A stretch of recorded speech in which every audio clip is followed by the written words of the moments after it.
नमस्कार, NDTV India के इस सोशल मीडिया पेज पर आप सभी का स्वागत है। मैं हूं सोहित मिश्रा। जो आप मेरे पीछे देख रहे हैं ये केईएम अस्पताल है और केईएम अस्पताल के ही बाहर हम मौजूद हैं। दरअसल यहाँ पर जो एक पढ़ने वाले छात्र हैं जो ऑक्यूपेशनल थेरेपी कर रहे हैं, उन्होंने हाल ही में भोईवाड़ा पुलिस स्टेशन में एक पुलिस कंप्लेन किया है। उन्होंने कहा कि वो SC/ST से आते हैं और उनके ऊपर कई जगहों पे इनके साथ जो पढ़ने वाले छात्र हैं और कई लोग हैं, वो पिछले 2-3 साल से कास्टिस्ट कमेंट जो होते हैं, यानी जातिगत टिप्पणी उनके ऊपर बार बार की जा रही थी। उसके अलावा उन्हें अलग अलग तरीके से सताया जा रहा था। इसमें चौंकाने वाली बात यह है, जो इनका कहना भी है, इनका आरोप यह है कि 2018 से ये सारी चीज़ें हो रही हैं। लगातार उन्होंने इसके बारे में अपने स्टाफ को, अपने जो वार्डन हैं उन्हें बताया, लेकिन कुछ हुआ नहीं। बहरहाल अब एक FIR दर्ज की गई है, आगे की जांच जारी है। हमारे पास वो छात्र मौजूद हैं, उनके पिताजी भी मौजूद हैं। ये मराठवाड़ा से आते हैं, मराठवाड़ा के हिंगोली ज़िला से आते हैं और वहाँ से यहाँ पर इतनी दूर पढ़ाई करना है। अगर आप बताएं कि आपके साथ किस तरह की परेशानी हुई, क्या कुछ हुआ और किस तरह से आपने जो आरोप लगाए हैं, किस तरह से आपको सताया गया, क्या हुआ, इसके बारे में आप बताओ। अच्छा, दिसंबर 2018 से जो विद्यार्थी थे जो मेरे साथ हॉस्टल पर रहते थे, रूम पर रहते थे, वो मुझे ज़बरदस्ती काम कराने लगाते थे और ज़बरदस्ती से कुछ उनका व्यक्तिगत काम कराने लगाते थे, उनका सामान उठाने लगाते थे और झगड़ा करते थे ताकि मैं वहाँ से चला जाऊँ। मुझे ऊपर से फेंकने की धमकी देते थे और मुझे आवाज़ हमेशा नीचा रखना करते थे। मैं जब भी उनसे उल्टा बात करूँ तो मुझे उल्टा धमकाते थे, मारने की धमकी देते थे मुझे, मतलब, और गालियाँ देकर मुझ पर कास्टेज कमेंट भी करते थे। और सबसे तंग आकर मैं घर पे चला गया था। फिर से वापस 2018 की बात है। हाँ। तो आपने तभी पूछा उनसे कि आप लोग क्यों मुझे सता रहे हैं या क्या हुआ, या आपके ही बैच के लोग थे? हाँ। है ना? तो आपने पूछा कि आप ऐसा क्यों कर रहे हैं या क्यों आपको सताया जा रहा है, सामान उठाने कहा जा रहा है, क्या कहा उन्होंने कुछ उसका कुछ भी नहीं कहा है। हाँ। उन्होंने मुझे उल्टा धमकाया था। हाँ। वो ऐसा बात सुनने को तैयार नहीं थे, उल्टा ज़्यादा मुझे धमकाते थे। ऐसा मैं जब कहता था हाँ। मेरे साथ ही क्यों करते हैं, हाँ। उल्टा मुझे ही धमकाते थे। हाँ। फिर से और ये सब फिर से उनका घर पे से आने के बाद फिर तब से आप डर के घर चले गए 2018 में? हाँ। हाँ। फिर मैं 19 में आया था वापस, तो उन्होंने फिर से वही स्टार्ट करना किया, अब्यूज़ करना और धमकाना।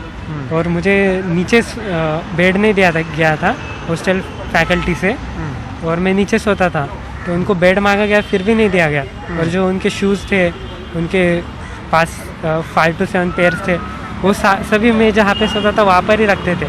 वहाँ पर मेरे बेड पर ही बैठकर वो निकालते थे वहाँ पर ही। और जब मैं उनको कहता था वो वहाँ पर मत रखो, तो मुझे फेंक देने की धमकी देते थे।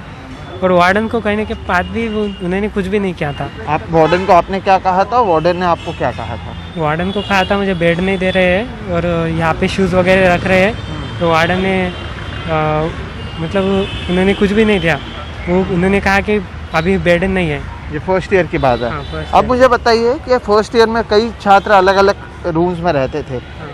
दूसरे जगह पे भी क्या ऐसा हुआ कि छात्रों को बेड नहीं मिला या उनको बिना बेड के ज़मीन पे सोना पड़ा? नहीं, ऐसा कुछ भी नहीं था। हाँ। और ऐसे शूज़ वगैरह रखने की जगह पर वहाँ पर ऐसा मेरे साथ हुआ था कि आप जहाँ पे जूते रखे जा रहे थे वहाँ पे आपको आप सो रहे थे। हाँ। इसके अलावा और क्या कुछ हुआ?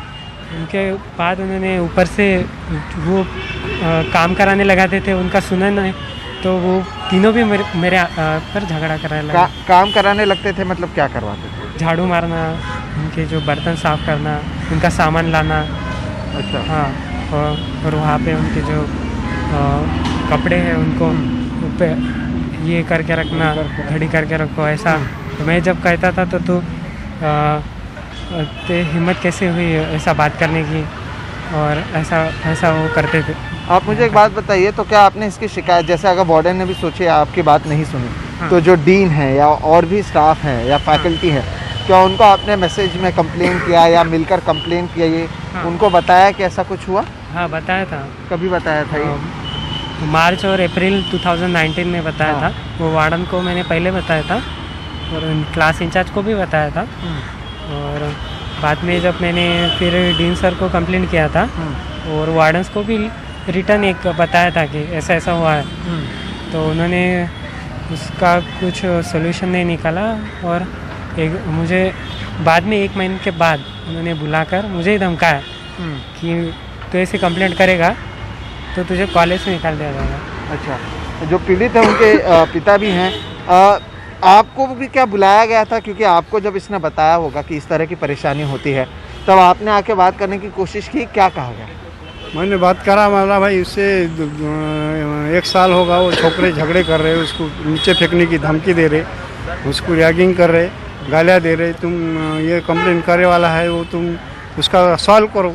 तो बोले नहीं, बोले वो हुआ ही नहीं, बोले ऐसा ये झूठ है, बोले तुम कुछ भी बोल रहे, बोले उसको हम निकाल देंगे, बोले स्कूल से तुम ऐसा करते रहेंगे तो। अच्छा, आपको ही बोला कि इसको निकाल देंगे? हाँ, ऐसा हमको भी मेरे को भी बोले। फिर बाद में उसके दूसरे साल वो एग्ज़ाम देने को दूसरे साल आया, उन्हें घर को स्टडी करके एग्ज़ाम दे दिया और पास होगा, 2nd ईयर चालू होगा तो भी उसको वही चालू था। तो एक छोकरे ने उसको पकड़ के हाथ पकड़ के अंदर ले गया, रूम बंद करके बेल्ट निकाला और धमकाया, गालियाँ दिया। तो उन्हें फ़ोन करा घर को कि ऐसा ऐसा करा मेरे साथ। तो मैं बोला भाई तू कल परीक्षा है, तेरी पेपर है, तो अभी कहा पुलिस स्टेशन जाएगा तो तेरा पेपर कैंसिल हो जाएगा, तेरा अड़थड़ा आ जाएगा, तो अभी मत कर, तू रन दे, अभी बाद में देखेंगे अपन। फिर बाद में परीक्षा होने के बाद वो घर को आया, 2-3 दिन के बाद उसकी पोस्टिंग चालू हो गई 3रे साल की।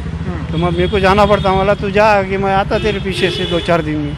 तो उन्हें आया कि पोस्टिंग में भी उसका वो चालू कर दिया उन्होंने, उसको 4 जनों ने वो पेशेंट लेने को होना था, मगर उसको अकेले को अलग डाल रहे और 3 जने पेशेंट ले रहे थे। अच्छा, तो इनको आपको पेशेंट के साथ में नहीं रख रहे थे? हाँ, तो ये 3रे साल तक भी लगातार जारी रहा? हाँ, आप अभी 3rd ईयर में ही हैं? 3rd ईयर में अभी जो मंथ की पोस्टिंग थी 1 मंथ की, तो वो पोस्टिंग में मुझे पेशेंट से कांटेक्ट ही नहीं करने दिया उन्होंने। आप मुझे बताइए कि इस सब के आगे अभी क्या हो रहा है? अभी आपने एक पुलिस कंप्लेंट किया है, एक FIR दर्ज हुआ है, इस सब के बीच में क्या डीन ने कभी आपसे बात करने की कोशिश की या फिर अभी क्या हो रहा है?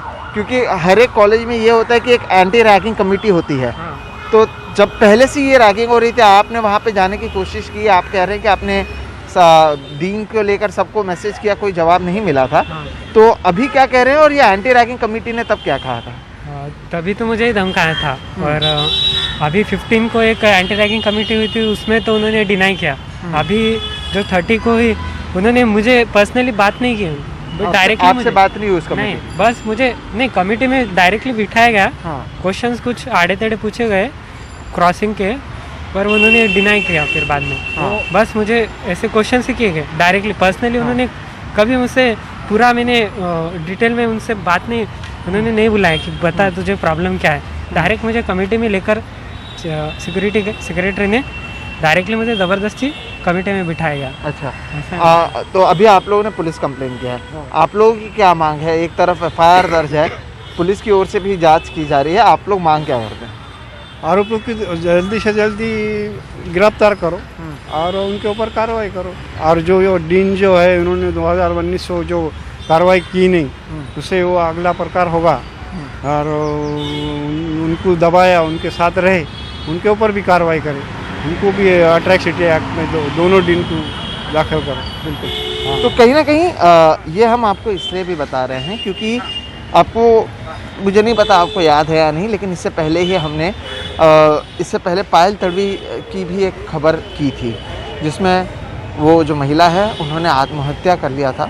बाद में जो चार्जशीट आई थी उसमें पता चला था कि किस तरह से कास्टी स्लर का इस्तेमाल किया जा रहा है, जातिगत टिप्पणी की जाती थी, किस तरह से उन्हें दूसरों से अलग रखा जाता था। अभी फ़िलहाल इस पूरे मामले में जांच जारी है, लेकिन जिस तरह से जो इसमें विक्टिम हैं, हमने उनका पक्ष आपके सामने रखा और उनके पक्ष के लिए भी यहाँ पर जो न्याय की मांग की जा रही है। दूसरी तरफ दिखाने की कोशिश करूँगा कि पुलिस की जो गाड़ियाँ हैं वो इसलिए भी आई हुई हैं क्योंकि यहाँ पर अब कुछ प्रोटेस्ट भी किए जाने हैं। इंसाफ आखिर क्यों नहीं मिला या अब तक इस पर कार्रवाई क्यों नहीं हुई। लेकिन अगर हम जो आरोप लगे हैं उससे सुनते हुए जाएं तो 3 साल से ये सारी चीज़ें चल रही हैं और 3 सालों से ये होने के बावजूद कोई कार्रवाई नहीं हुई। लेकिन अब जब ये पुलिस स्टेशन गए हैं और FIR दर्ज की गई है, तब इस पर एक जांच कमेटी बैठी हुई है, आगे की बात की जा रही है। पहले साल इन्हें बेड नहीं दिया गया था, आरोप है कि जहाँ पर जूते चप्पल रखे जाते थे वहाँ पर इन्हें रखा जा रहा था, और जो बाकी आरोपी हैं जो इनके साथ में ही क्लासमेट थे, उनके सामान उठाने से लेकर उनके बर्तन धोने को इनको मजबूर किया जा रहा था। जातिगत टिप्पणी बार बार की जा रही थी। अब ये देखना होगा कि इसमें आगे क्या कुछ होता है। हमारी कोशिश होगी इस अस्पताल के जो डीन है उनसे भी बात करें और भी चीज़ों को आपके सामने लाएं, लेकिन अभी फ़िलहाल जो कुछ हमें पता चला है वो हम इस सोशल मीडिया के थ्रू आपके सामने लेकर आ रहे हैं। और अगर ये सब साबित भी होता है तो आप सोचिए कि 21वीं सदी में वो भी हम ऐसे लोगों की बात कर रहे हैं जो पढ़ लिख कर डॉक्टर बनने आए हैं। इससे पहले भी जब पायल तड़वी वाला मामला सामने आया था तब भी मैं इसलिए हम भी शौक थे कि ये सभी डॉक्टर्स हैं जिन्होंने इस तरह से उस महिला को इतना सताया था कि उसने आत्महत्या किया था। वापस अगर इसी तरह से चीज़ें हो रही है और अगर पढ़े लिखे लोग ये कर रहे हैं तब हमें भी सोचना होगा कि बतौर समाज हम किस तरफ जा रहे हैं। बहरहाल जैसे कि मैंने कहा, ये आरोप इनकी ओर से लगाए गए हैं, FIR दर्ज है, मामले की जांच जारी है। जांच में आगे क्या कुछ होता है इस पर भी नज़र बनाए रखेंगे।